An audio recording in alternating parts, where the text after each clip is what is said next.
Bonjour à toutes et à tous, et bienvenue sur Radio Foot 24. Nous sommes le samedi 4 juillet 2026, et aujourd'hui, nous vous proposons une édition exceptionnelle consacrée à l'actualité du football mondial. Le premier tour à élimination directe est désormais terminé, et les huitièmes de finale de la Coupe du Monde 2026 sont officiellement connus. Les favoris sont au rendez-vous, quelques surprises continuent de faire rêver les supporters, tandis que plusieurs grandes nations ont déjà quitté la compétition. Dans cette première partie, nous allons revenir sur le tableau complet des huitièmes de finale, les grandes affiches qui nous attendent, les statistiques marquantes du tournoi, le classement des meilleurs buteurs, ainsi que le parcours remarquable des deux derniers représentants africains encore en lice, le Maroc et l'Égypte. Avant de commencer, pensez à vous abonner à Radio Foot 24, à activer la cloche des notifications et à partager cette vidéo avec tous les passionnés de football.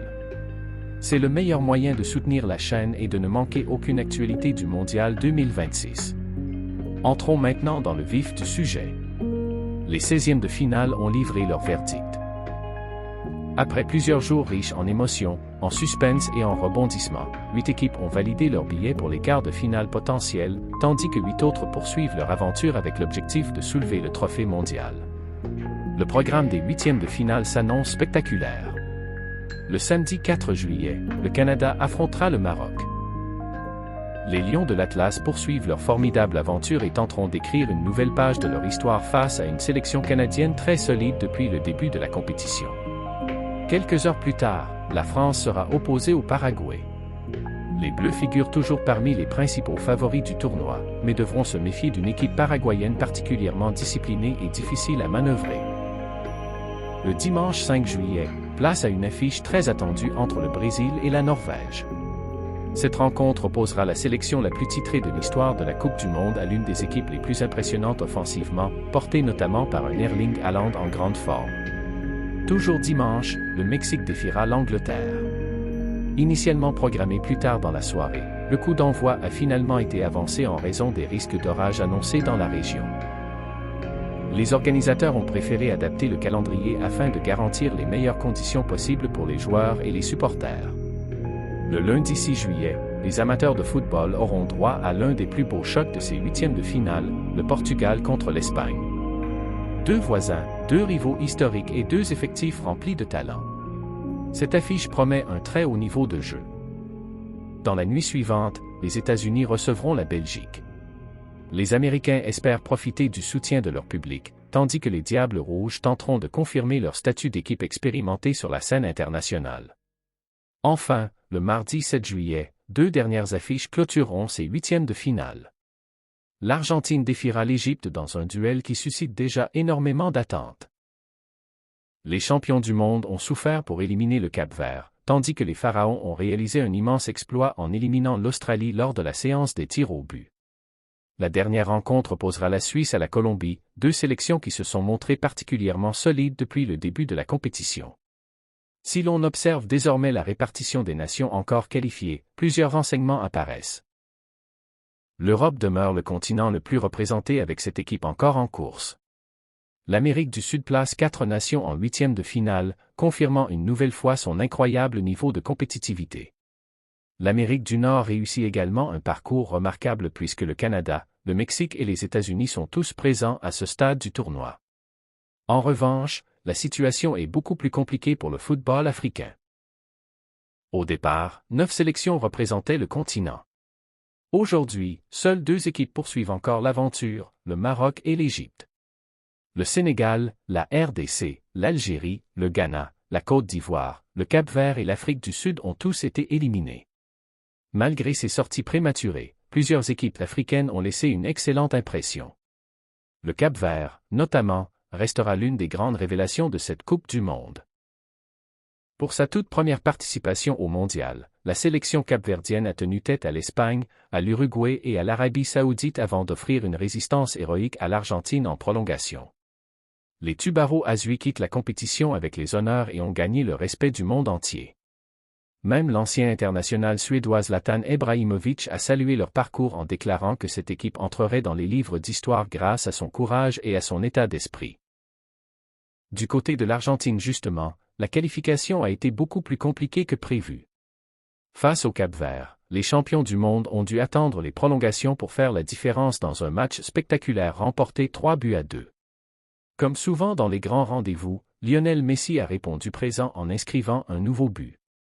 Grâce à cette réalisation, la légende argentine conserve sa place de meilleur buteur de la compétition avec cette réalisation. Derrière lui, Kylian Mbappé suit avec 6 buts. Erling Haaland et Harry Kane totalisent chacun 5 réalisations. Ousmane Dembélé, Mikel Oyarzabal, Vinicius Junior et Ismaïla Sarr comptent 4 buts. Enfin, Yohan Wissa complète ce classement avec 3 réalisations. Cette bataille pour le soulier d'or promet d'être passionnante jusqu'à la finale, car tous ces joueurs évolueront encore lors des huitièmes de finale, à l'exception de ceux dont les sélections ont déjà été éliminées. Parlons maintenant de l'Égypte. Les Pharaons ont réalisé l'un des plus grands exploits de leur histoire récente.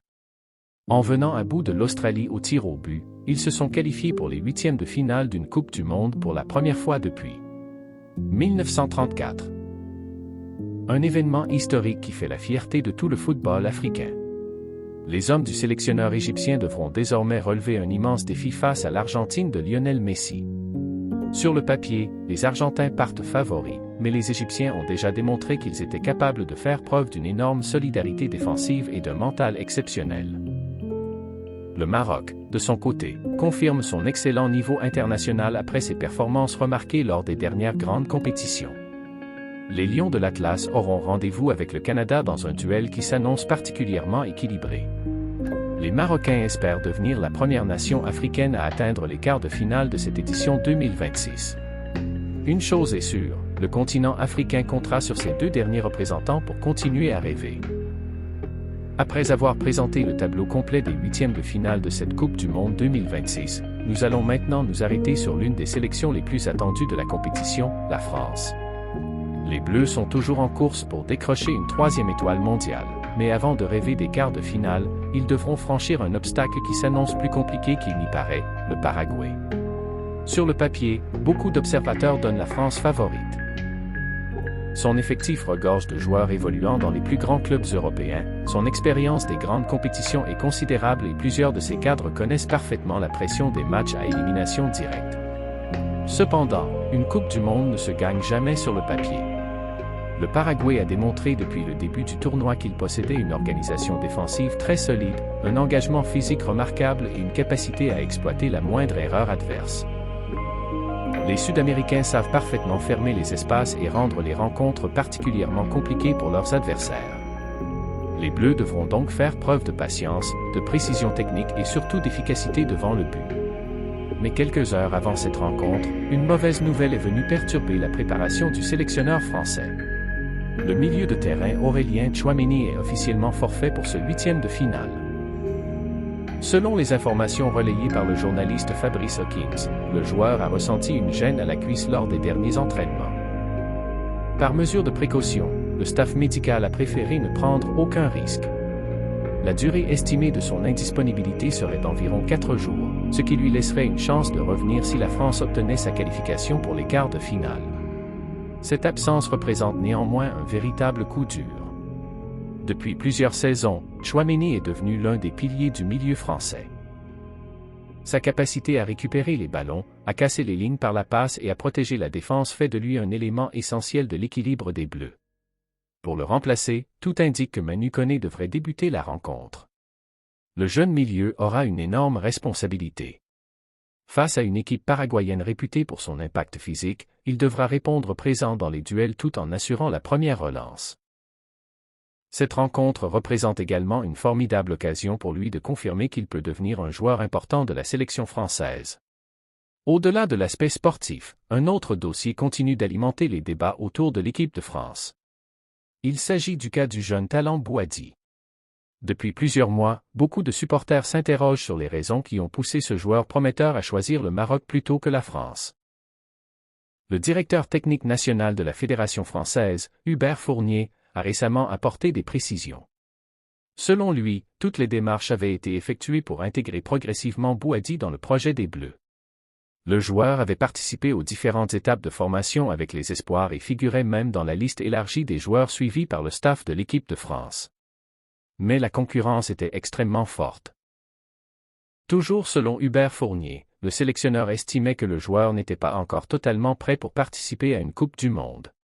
Pendant ce temps, le Maroc lui offrait immédiatement cette opportunité. Face à ce choix, Bouhaddi a décidé de représenter les Lions de l'Atlas. Hubert Fournier a expliqué comprendre cette décision, reconnaissant qu'un joueur souhaite naturellement évoluer au plus haut niveau dès que possible.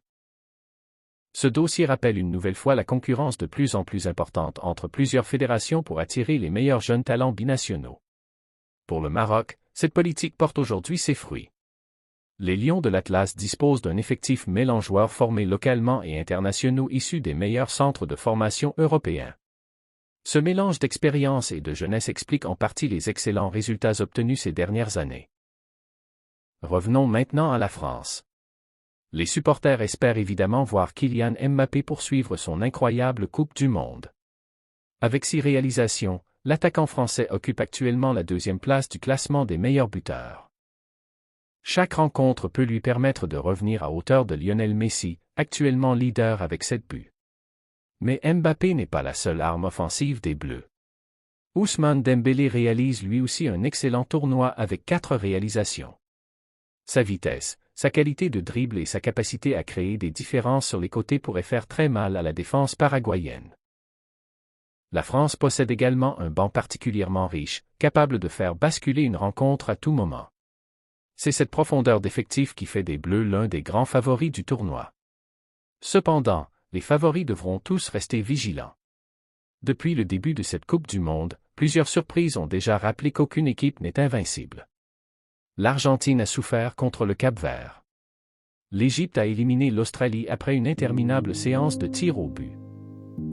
Le Canada continue d'impressionner. La Colombie poursuit son remarquable parcours. Toutes ces équipes montrent qu'il n'existe plus de petites nations dans le football moderne. Chaque qualification se mérite. Chaque erreur peut coûter une élimination. Les entraîneurs le savent parfaitement. À ce stade de la compétition, la dimension mentale devient presque aussi importante que la qualité technique. Les joueurs devront gérer la pression, les attentes des supporters et l'intensité des matchs à élimination directe. Un simple détail peut décider du sort d'une rencontre. Un arrêt décisif du gardien. Une erreur défensive. Un coup franc parfaitement tiré. Ou encore une séance de tir au but. C'est précisément ce qui rend cette Coupe du Monde aussi passionnante. Les supporters du monde entier attendent désormais le début de ces 8e de finale avec énormément d'impatience. Toutes les affiches promettent du spectacle. Le duel entre le Portugal et l'Espagne s'annonce explosif. Le Brésil devra se méfier de la Norvège d'Erling Haaland. Le Canada rêve d'un nouvel exploit face au Maroc. L'Argentine tentera de confirmer son statut contre une Égypte portée par tout un continent. Et bien sûr, la France cherchera à franchir une nouvelle étape dans sa quête du titre mondial. Les prochains jours seront déterminants. À l'issue des 8e de finale, seules 8 équipes continueront l'aventure.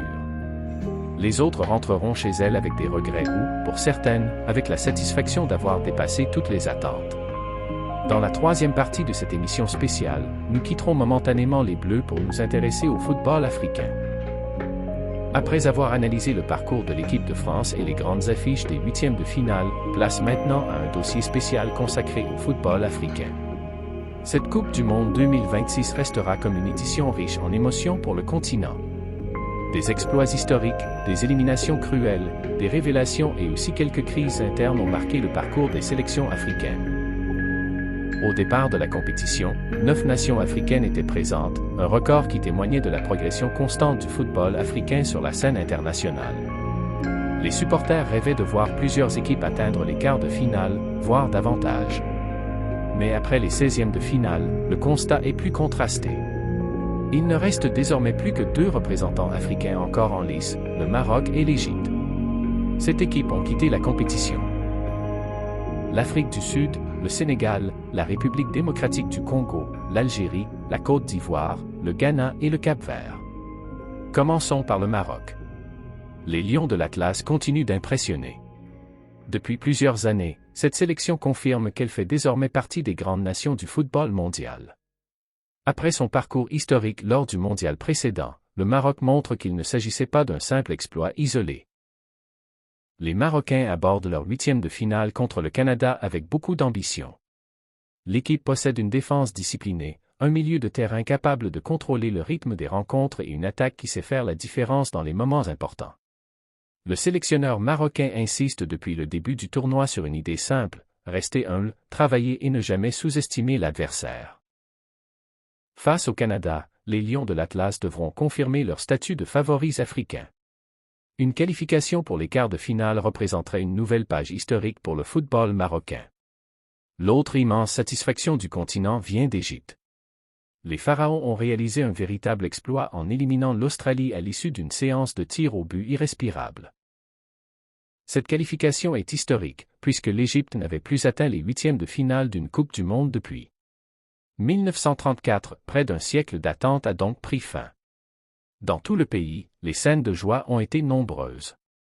Les supporters égyptiens savent que le défi qui les attend sera immense face à l'Argentine, championne du monde en titre, mais ils croient en leur équipe. L'Égypte a déjà démontré tout au long de cette compétition une remarquable solidité défensive, une grande discipline tactique et surtout un état d'esprit exemplaire. Face à Lionel Messi et ses coéquipiers, les Pharaons n'auront rien à perdre. Cette position d'outsider pourrait même leur permettre de jouer avec davantage de liberté. Parlons maintenant du Cap-Vert. Même si les Tubaro Azuis ont été éliminés, ils quittent cette Coupe du Monde avec les honneurs. Pour une première participation, le parcours est tout simplement exceptionnel. Les Cap-Verdiens ont tenu en échec l'Espagne, puis l'Uruguay, avant d'obtenir un nouveau match nul contre l'Arabie Saoudite. Ensuite, ils ont poussé l'Argentine jusque dans les prolongations lors d'un match spectaculaire. Malgré la défaite 3-2, personne ne pourra oublier leur courage. Le gardien Vozina, le sélectionneur Bubista et l'ensemble du groupe ont gagné le respect des amateurs de football.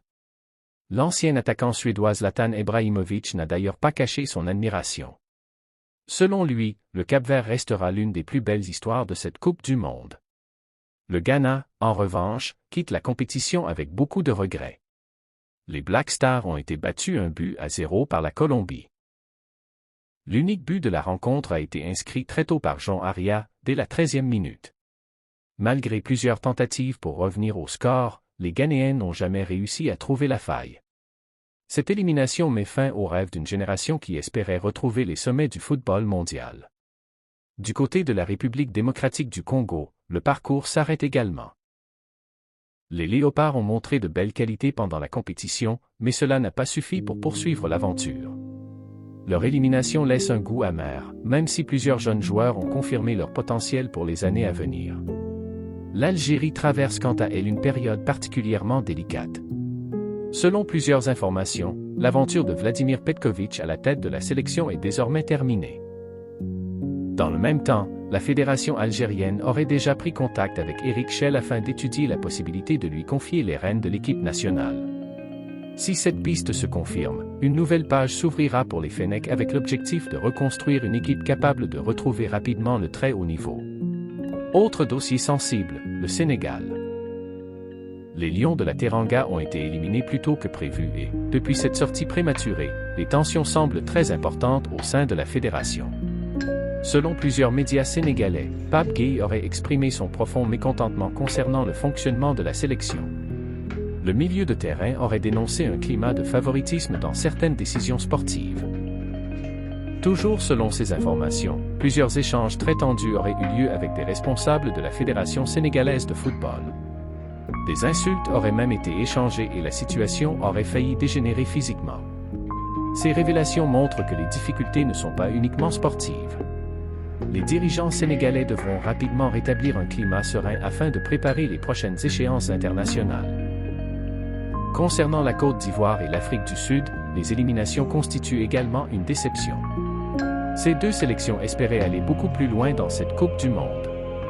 Malgré quelques prestations encourageantes, elles n'ont pas réussi à franchir l'obstacle des matchs à élimination directe. Le bilan africain est donc contrasté.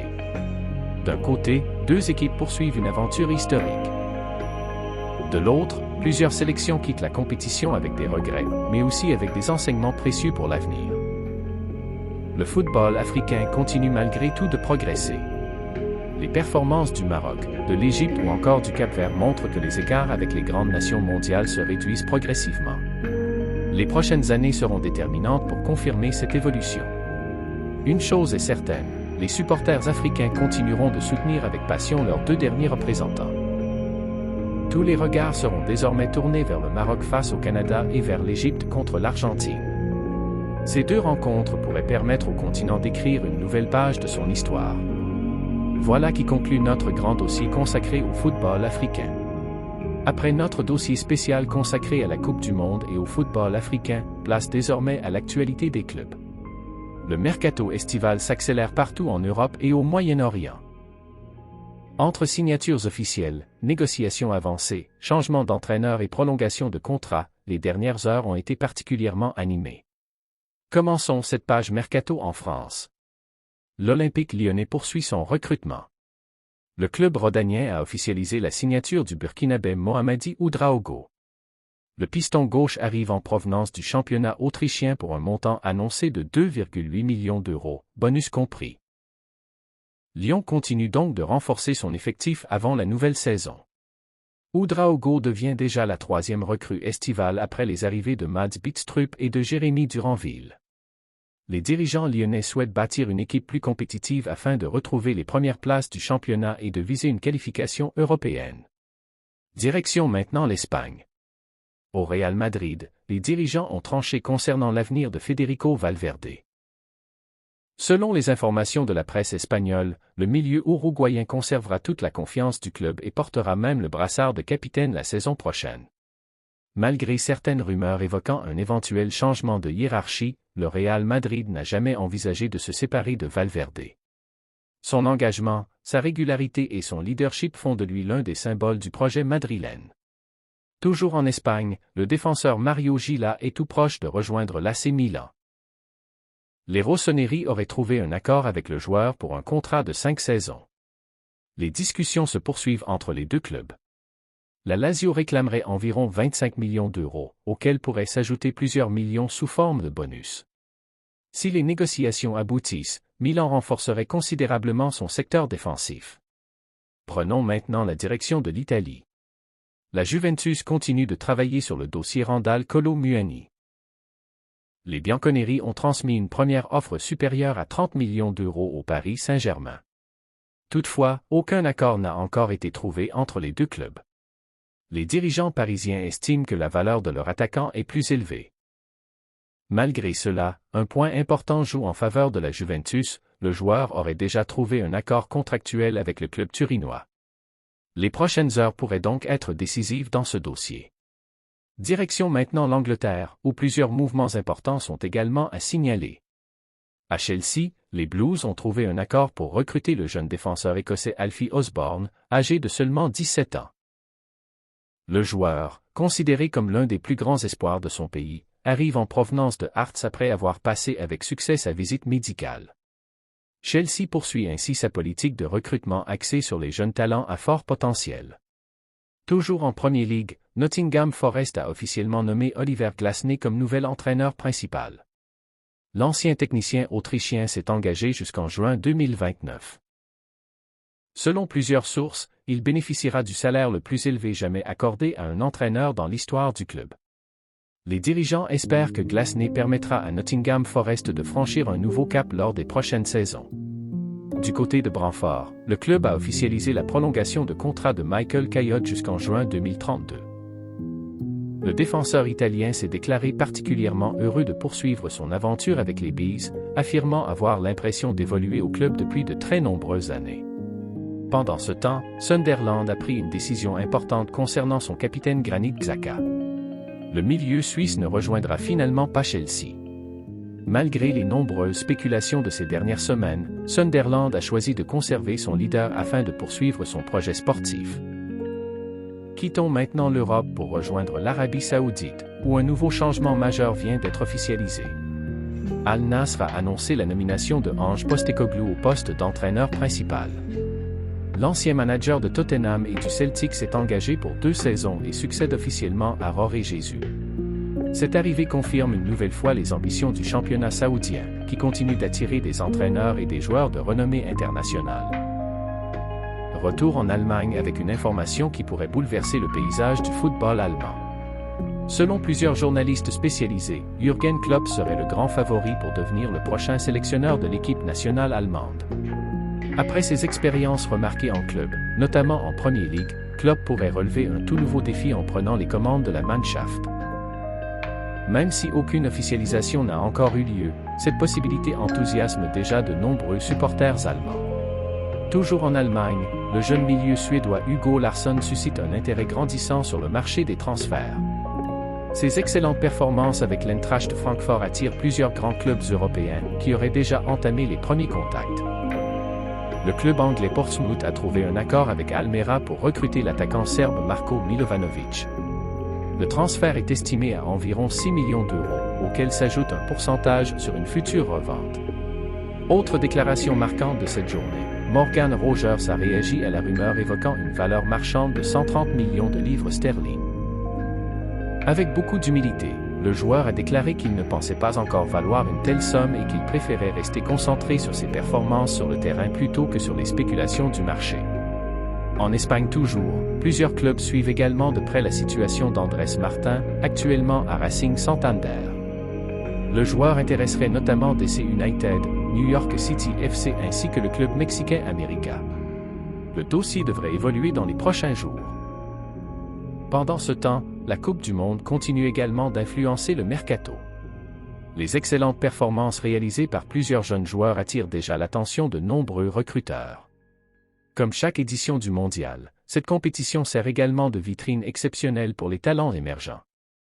Les dirigeants européens observent attentivement les rencontres afin d'identifier les futures stars du football mondial. Les prochaines semaines s'annoncent donc particulièrement animées. Entre les signatures officielles, les négociations encore en cours et les possibles surprises de dernière minute, ce mercato est loin d'avoir livré tous ses secrets. Merci à toutes et à tous de nous avoir accompagnés tout au long de cette émission spéciale consacrée à l'actualité du football mondial. Après avoir analysé les huitièmes de finale de la Coupe du Monde, fait le point sur les sélections africaines et parcouru les principales informations du mercato, terminons avec les réactions qui ont marqué cette journée ainsi que notre analyse des favoris pour le sacre mondial. Commençons avec l'un des hommes qui fait encore rêver la planète football, Lionel Messi.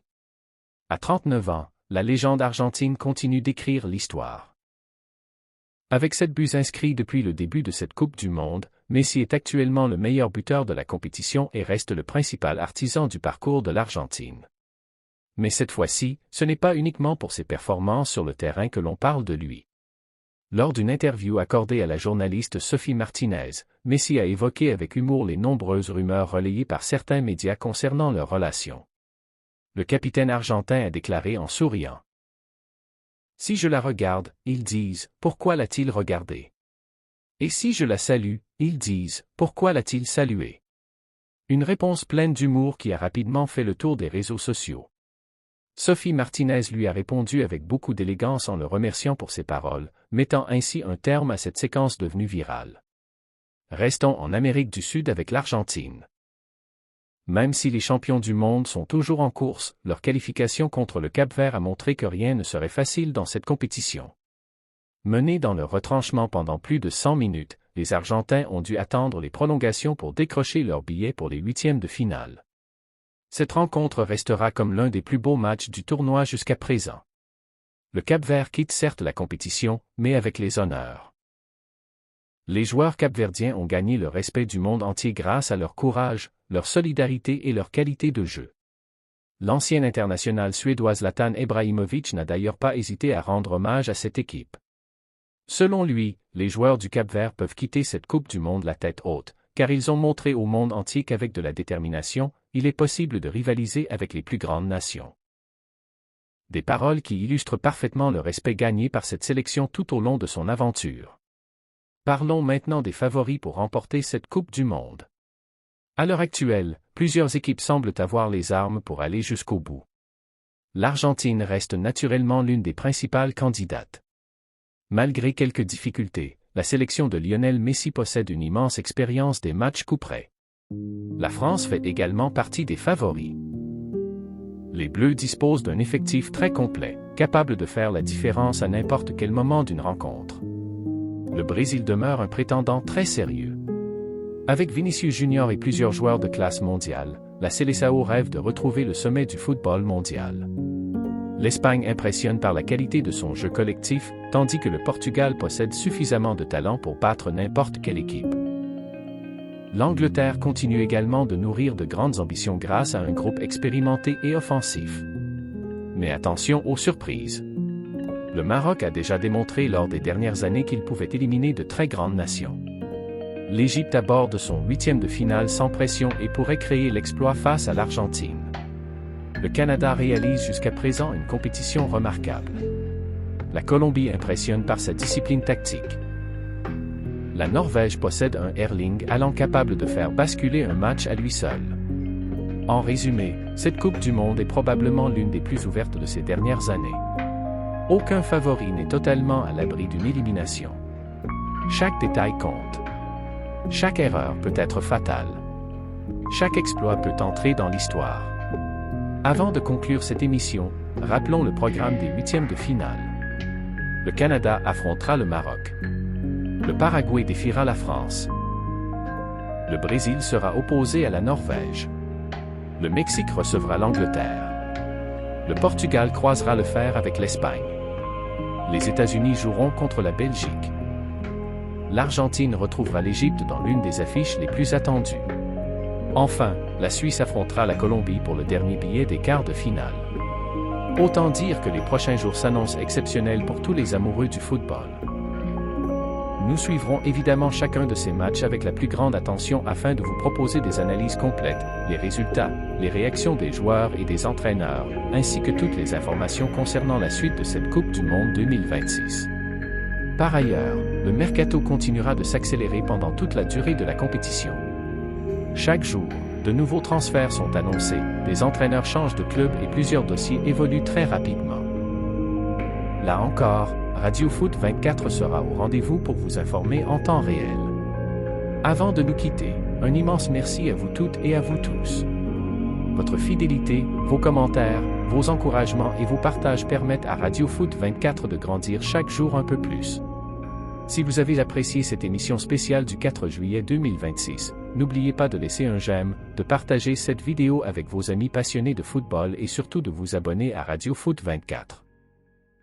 Activez également la cloche des notifications afin de ne manquer aucune de nos prochaines vidéos consacrées à la Coupe du Monde 2026, au mercato, aux championnats européens, au football africain et à toute l'actualité du ballon rond. Dites-nous également dans les commentaires, quel sera selon vous le plus beau match des 8e de finale? Le Maroc et l'Égypte peuvent-ils créer un nouvel exploit pour l'Afrique? Lionel Messi conservera-t-il sa place de meilleur buteur du tournoi? Qui soulèvera finalement le trophée de champion du monde le 19 juillet prochain? Nous lirons vos avis avec le plus grand plaisir et nous en discuterons dans nos prochaines émissions. Merci encore d'avoir suivi cette grande édition de Radio Foot 24. Prenez soin de vous, profitez pleinement de cette Coupe du Monde exceptionnelle et rendez-vous très bientôt pour une nouvelle vidéo consacrée à toute l'actualité du football. À très bientôt sur Radio Foot 24, la chaîne des passionnés de football.